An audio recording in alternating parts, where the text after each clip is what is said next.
What's going on, guys? How we doing? So it's me and Gov and Donnie back again. We're gonna do a recap show, but like as the weeks go on, playoffs start to form, stuff of this nature. We already kind of know where teams lie, and so I kind of want to make this more of a reflection show of like this is what happened this week, and this is how it can be applied for next week.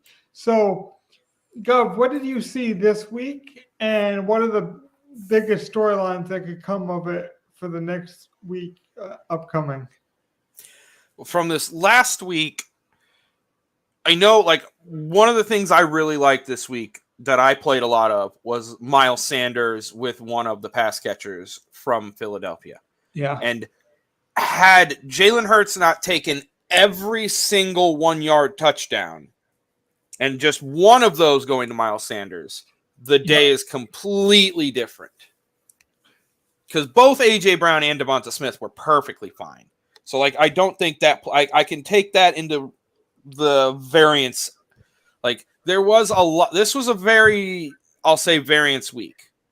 I saw a lot of things happen this week where guys with the Sunday night game or the Monday night game was a good show of that. Aaron Jones is the better back, but because him and Dylan split enough, that's just something that can happen when Dylan just takes all that stuff. What's up, Hustle? How you doing, man?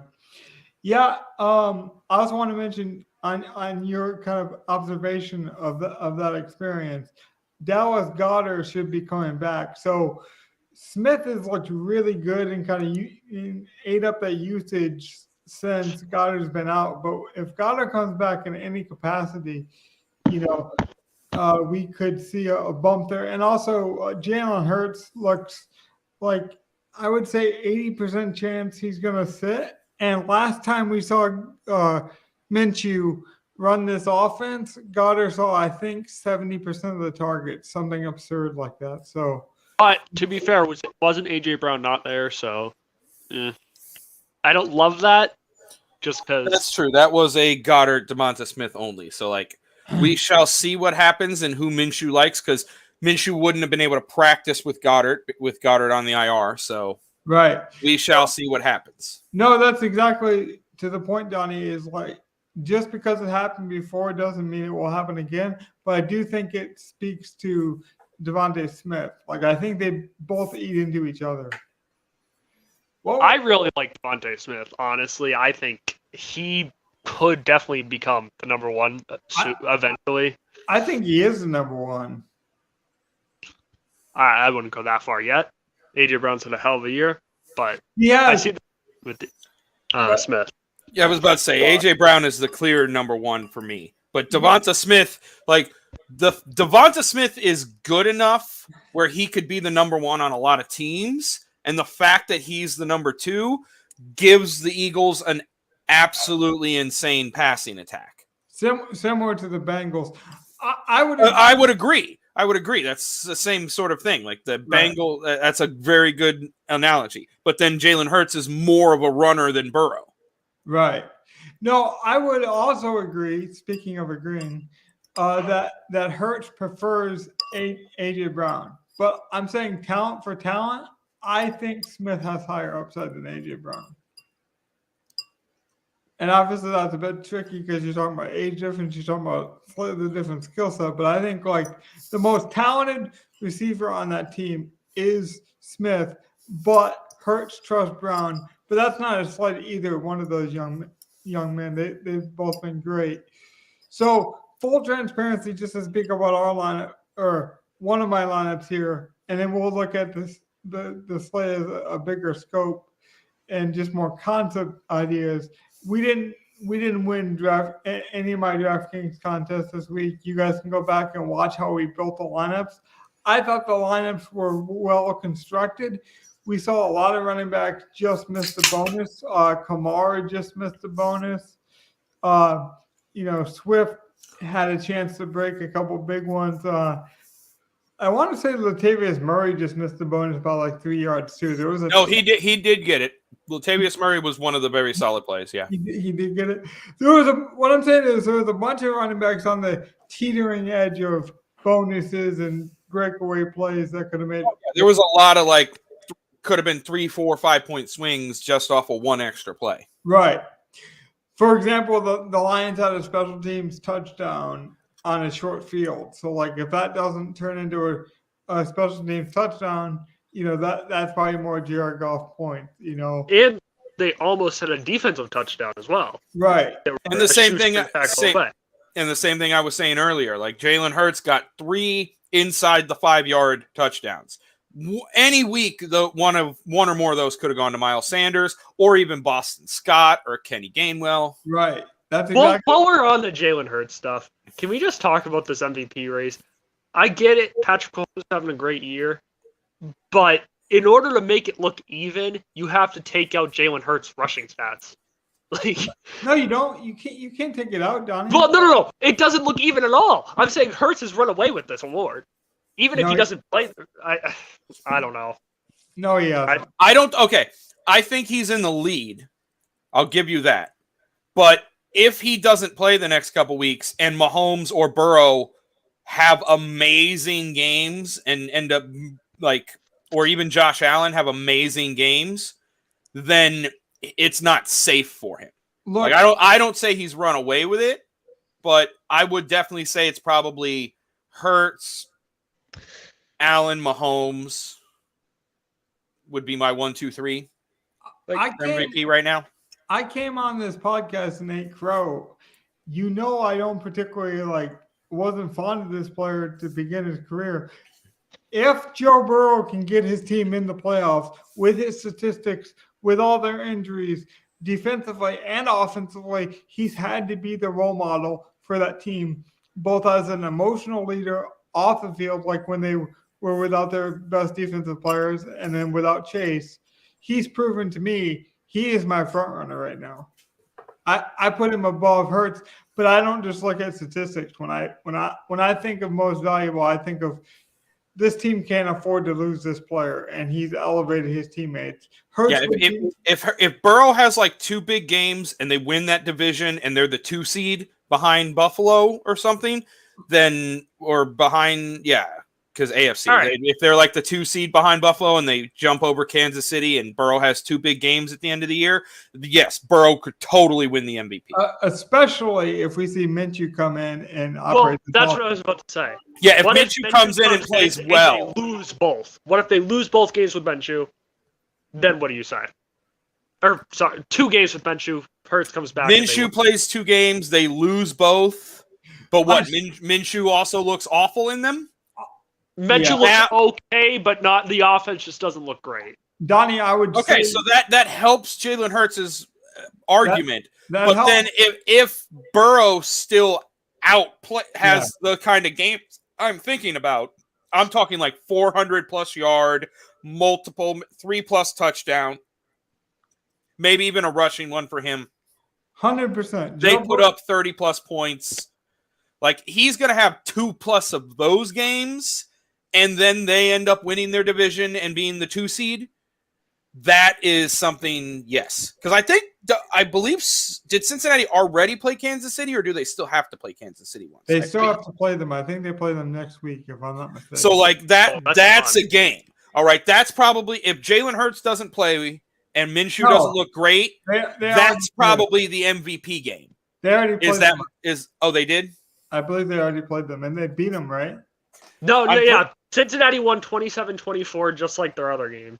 So, I think Burrow has the shot if he can play well these last few games. But he has to play well, look MVP, and get them into the playoffs. I think if he gets them in the playoffs and looks serviceable, not only does could you say you make the argument? I don't think there is an argument against him.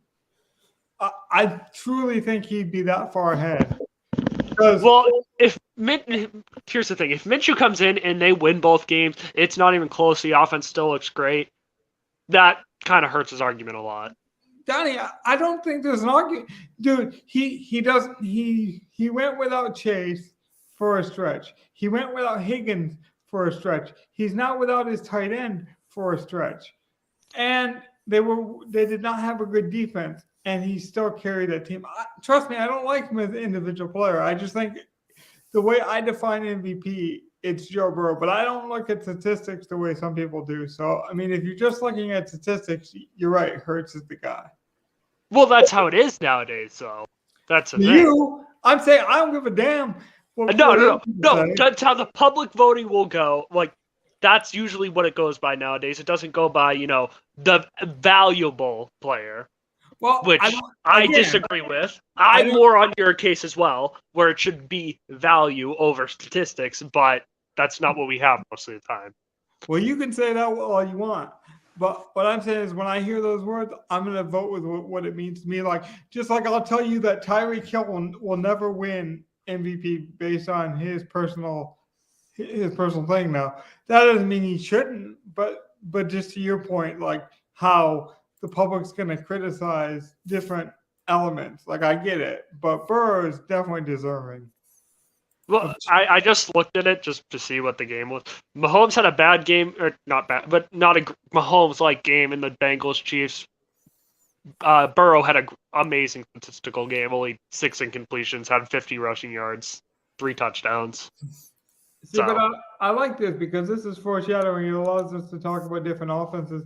Let's quickly look over the top team here. Not so much for how they, like what they played and what they didn't play, but like what are some takeaways from this team that we can forecast, like a weather forecast maybe of players you want to play where they got lucky, where you think like, okay, this is just fluky, this isn't going to continue, or hey, maybe we should think about this team in the playoffs. It's very Kansas City heavy this week. Like, this is a very, like, wow. Like, to go with the full-on game stack. Quarterback. Yep. Like, this is like a 3-game slate kind of stack. You go quarterback, running back, wide receiver, tight end from the same team. And the defense. And, you just said Kansas City's going to destroy Houston offensively and defensively. Which didn't even happen. I mean, not to a degree. Like, the defense was a bad play at 3 points. Yeah. Like, you definitely shouldn't have paid up for the most expensive defense. But I think it wasn't a bad lineup. This guy Galaxy branded, though, to your point, Gov, in the sense I think he was chasing ownership too much. He pays for any other defense. I love this a lot more. So, like, I'll say, even though he won $1,000, I'll say it's a bad lineup because you shouldn't have paid up for the defense. Yeah, he should have had a cheaper defense, and he should have had a different. Although, like, I guess the one non-correlated play that I wouldn't like would be Deontay, because like Noah Brown is at least correlated with Zay Jones in that game, and I liked Zay Jones. He was a popular play as we saw with ownership. So like that's a good little mini stack.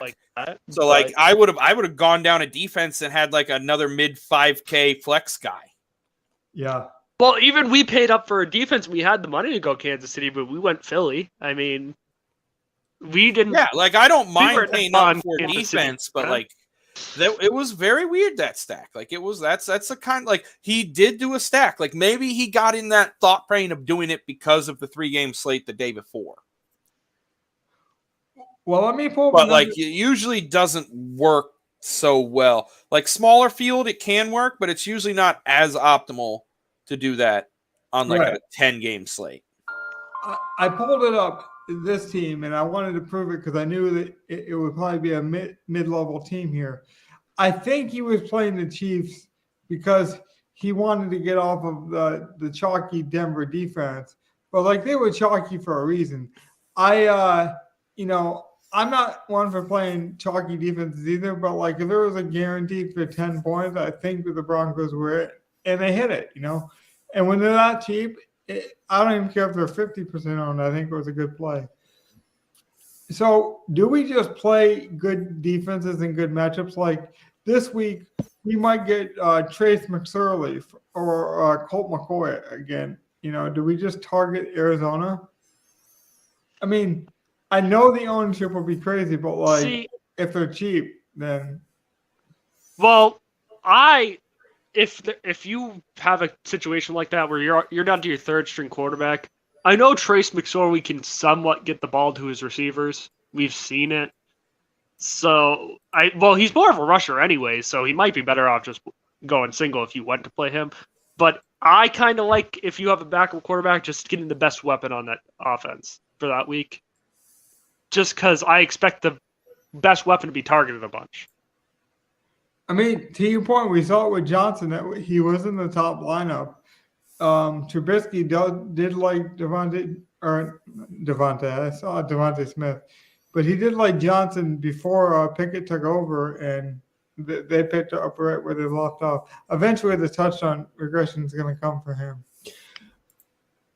Gov, was there any other takeaways from a lineup perspective that you want to touch on? Otherwise, I was going to move into what week meant for next week. Well, I wanted to touch on one player that we went on to. Sure. Nelson Aguilar did not get much looks. The offense nor did Jacoby Myers, though. It was more like we kind of took a shot on a Patriots receiver, which is not a very pass-heavy offense, so... Yeah. We needed, like, for Aguilar to be good, we needed either Jacoby or Ramondre to not be in. Otherwise, they were just going to get everything, and it was basically Ramondre with what New England could do in that game. Speaking of Jacoby, as a Patriots fan, I'm very upset. Yeah. I would be more upset at Chandler Jones, who's what didn't he play for the Patriots? Yeah, stiff arming Mac into the freaking dirt and running for that touchdown. That glorious. I feel like we have to at least mention that play with a Patriots. Donnie, don't disappoint me here. The guy you should be blaming is Stevenson. What the fuck were you doing, Stevenson? You're supposed to be the star player, and you're flipping it back. That needed to be happening. Like, if he gets tackled, there's no time. Game over. So you need to flip that. He back. made the right decision. No. You go to overtime. You don't do something stupid. That's true. No. I I understand him trying to do that. Jacoby didn't need to do a crazy thing. Like, if he wants to just run out of bounds and go to overtime, fine. If he wants to try to run and like pitch it back to someone close so that you get that little fumble, whatever, and like nothing, that's fine. But why are you throwing it 10, 15 yards back plus 20 yards, 30 yards across the field? That is J.R. Smith. To Mac Jones in a play where he can't throw it forward. You have the playoffs on the line. Like, you're fighting for a spot. I mean, that just proves to me that if Jacoby Myers wasn't their receiver, he couldn't play special teams for them. See, I still blame Stevenson more because you're the star player. You got to know in that situation, the probability of you scoring in that situation far outweighs the chances that you have in overtime. But there was no risk in that slight pitch, basically. No one was. We saw it, Donnie. You saw it. That was the risk. No. Myers the worst thing that could have happened with Ramondre. Oh, did we lose Gov? Hold on. Did you lose me? Yep. You're good now. We were cooking. Okay. We were getting hot. The worst thing that could happen with Ramondre's pitch was that it could like get fumbled going to Jacoby, and then they're on the sideline, and it goes out of bounds, and it's overtime. At most, it was muffed, I would say. All right. Jacoby threw this. There was at no point in time when you are even practicing the hook and ladder stuff would you do something like what Jacoby did. No, you are losing with seconds left. No, I agree with you. Both of them pissed their pants. I'm just saying Stevenson should have been Stevenson was the parent in the situation. If you want to say Stevenson should have just gone down, we go to overtime. Yeah, then that's fine.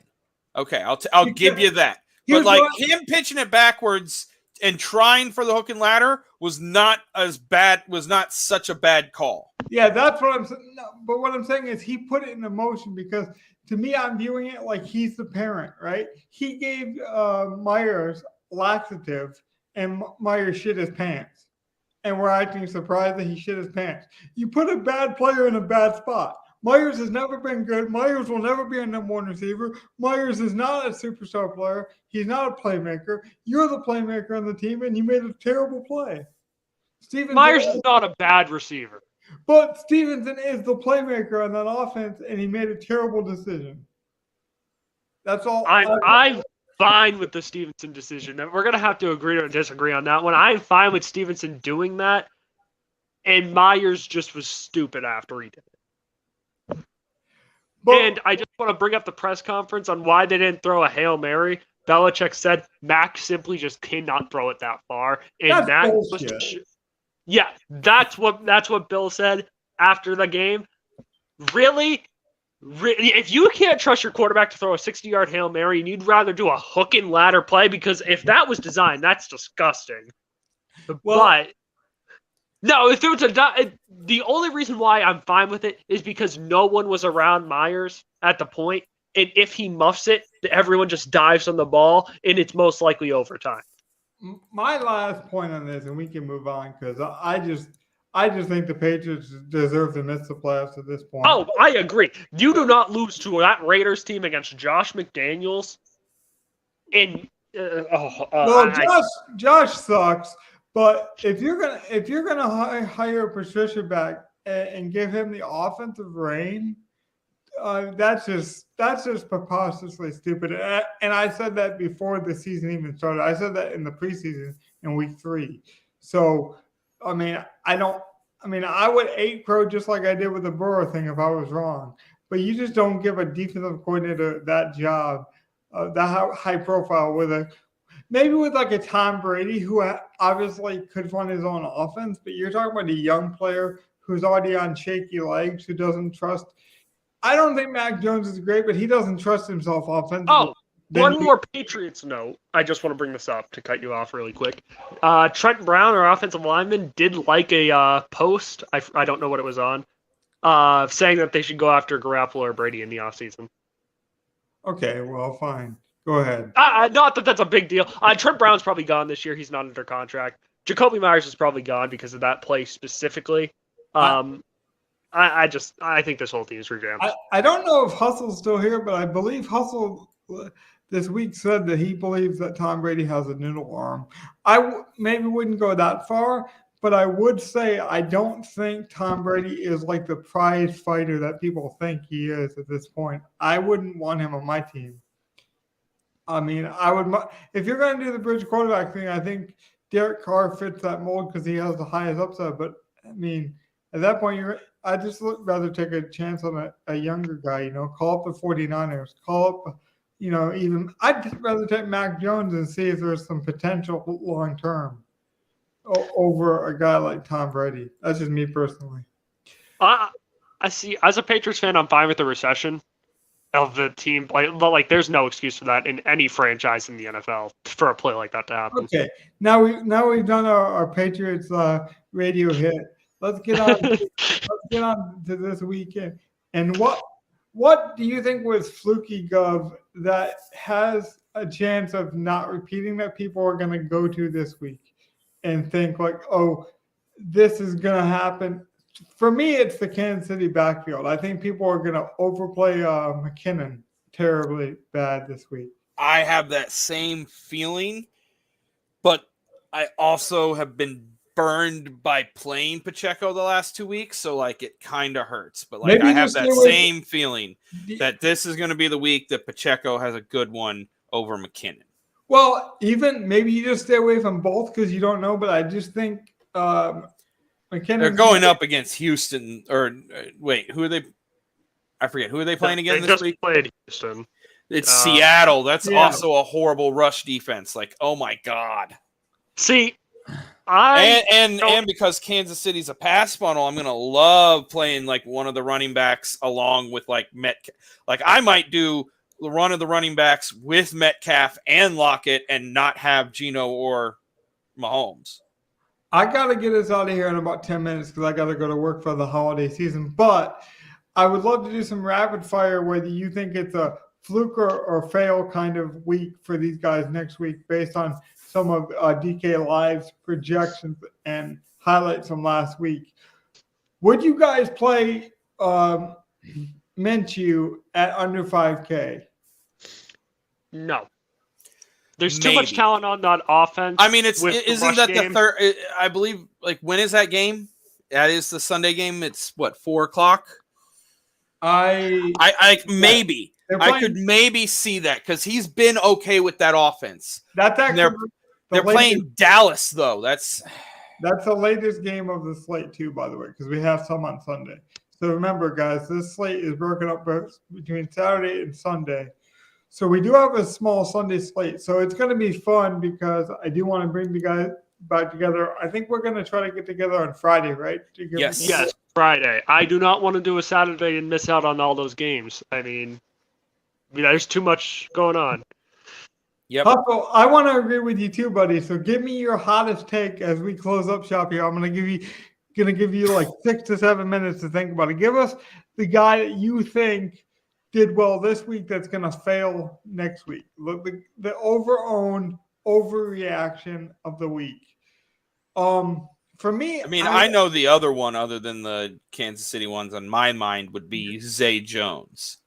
Like, I think that's probably not sustainable. Either because the Jacksonville offense isn't sustainable or because Kirk or someone else has a big game.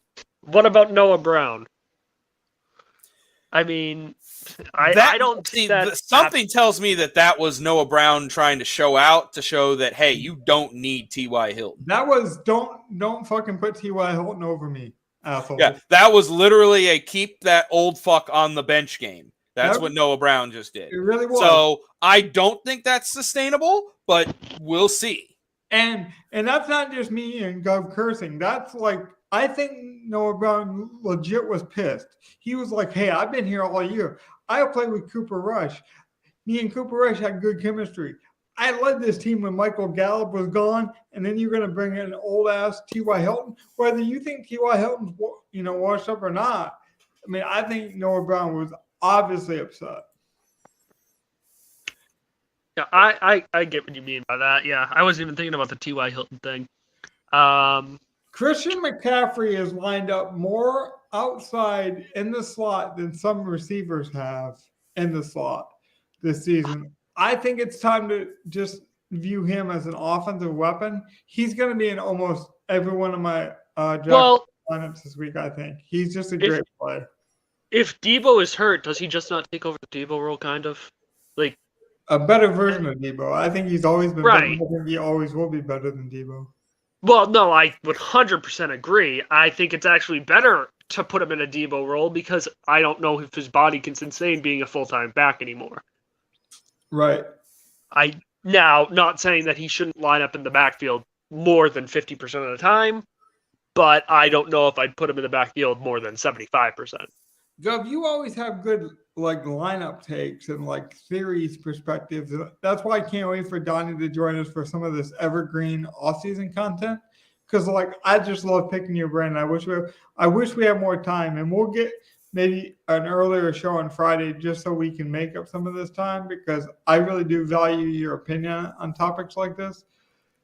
What would you tell people from watching Saturday and having that small slate? Would you advise people play the Saturday and Sunday slates separately? Would you advise they play it together? How are you going to attack this week? I will be playing the short slate on Sunday as a 3-gamer if they offer that on DraftKings. I also will probably play one or two of them as a showdown if I like them. They are offering it as a 3-game and the showdowns are available. Yep. But I will also have I will play the Saturday slate as if it were my normal Sunday slate. Which is upsetting because I do have to work on Saturday. Would you guys prefer we do 2 Saturdays or Saturday slates, or would you like to build a Sunday-Saturday lineup? I love the Sunday. I love the 3-game slates. I think we build one of each. I think on the Friday show we'll build a Sunday slate lineup. And then we'll build a Saturday.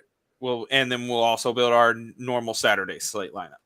Now, I don't along with our picks for the weekend. I don't know if you guys saw it in the chat, so I'll mention it live, and I hope I'm not putting you guys on blast here. I had an interesting idea for a concept builder, and I saw this from 1 week season long with Jam to Win. he started doing this podcast where every day of the slate starts on Tuesday. He was going through and he would jump on for half an hour, and they would pick like one guy that they were feeling strong about, and then see how that progressed. Just how their mindsets changed throughout the week. And so what I posted for you guys was to name a DFS play that you guys wanted to play Sunday every day. So I was wondering if you guys could do that for me. I did it for Monday, and I didn't get any response from you guys. I thought I sent you my guy. Did you? I totally forgot to write it in. My bad. I saw Jameson. I got Jameson. Tell you. Go ahead. I was about to say, I can give you my top two guys that I've thought about for the slate right now. Hold on, let me make sure. Mine was Jamar Chase and Joe Burrow. Like for today would be my big one. Okay, that's good. Because what I want to do is not necessarily play these guys, but I want to play guys like this or play guys from the pool. Right. I can give you a reason why I like them, or we can just keep it quiet for now. Well, why don't we do that? Why don't we tell people why we like them at the end of the week? So, okay. See, on Monday, I was going to write in Pacheco. So Pacheco's your guy then. Okay. That was my Monday guy. My Tuesday guy would be your initial gut reaction. Who's a great play on this? My second guy would be Tyler Lock or DK Metcalf.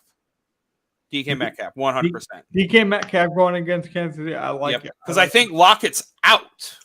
Yeah, he had surgery on a finger. He is out. So he is out. So like Lockett or Metcalf against Kansas City. There's number 2. That's best wide receiver play on the slate. I like Akins this week from Houston.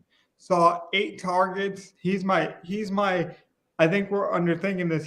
He's still under 3K, and he saw I want to say 8 targets last week and 9 the week before. Mills likes Akins. We can pretend like it's not a thing. We can pretend that offense is putrid, but you're going to give me him at under 3K? It's not pretending that the offense is putrid. The offense is just putrid. Right, but fantasy points are fantasy points. Blake Bortles won somebody a milli 10 years ago. It whatever works. Speaking of works, I got to go to work soon, so I got to let the guys go. We're going to join you early Friday. I guess the last thing, Gov, what's the one thing you're looking forward to in the offseason to speak about? What's the evergreen content that you think is going underutilized in DFS?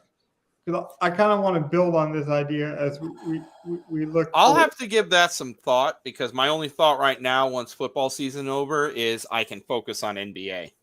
Until the XFL comes. I guess that again until XFL, and then when XFL's over, I'll have the end of baseball, and then that's a good question though. We can spit to Hustle, our man Hustle, and see how fast his car is going. If he's still hustling towards football, if he's transitioned to baseball. I know he even does some NASCAR, I believe. Donnie, what's would you be excited to do a show like this, a lineup build for the XFL? Do you think our commenters would enjoy it? What's kind of your view on that? Because I do think we're going to get some interesting, fun stuff in the offseason. I'm not excited for the first couple weeks, but I'm excited once we start to see the games and how things are playing out. See, I need to educate myself more on the XFL, just like I wait to educate myself on the NFL draft till about a month before. So that's probably what I'm going to do with the XFL as well. You should start a month before the DFS slate, Donnie, because the first couple of weeks are when you can really take advantage of the unknown. Right. Bad mispricings. So speaking of that, I got to make some money. I gotta boost the bankroll. Thanks, guys, for joining me. Have a good night. Take care, everyone. Night, everybody. Peace out. Happy holidays. We'll be back on Friday, but I just want to mention it. Happy holidays. Enjoy your family. Yeah. Good night. We'll have a nice little pre-Christmas Hanukkah Kwanzaa, whatever you Festivus for the rest of us, whatever you celebrate. Yeah, I might even break Holiday show on Friday. I might even break out the whiskey for the old boys, and we'll have a little celebration for the end of the year. I think it'll be a fun show. So join us for that. Again, we're going to try to go a tad bit earlier and really ratchet up our production for that one. So good night, guys. Have a good one. Take care. Night, everybody. Peace out.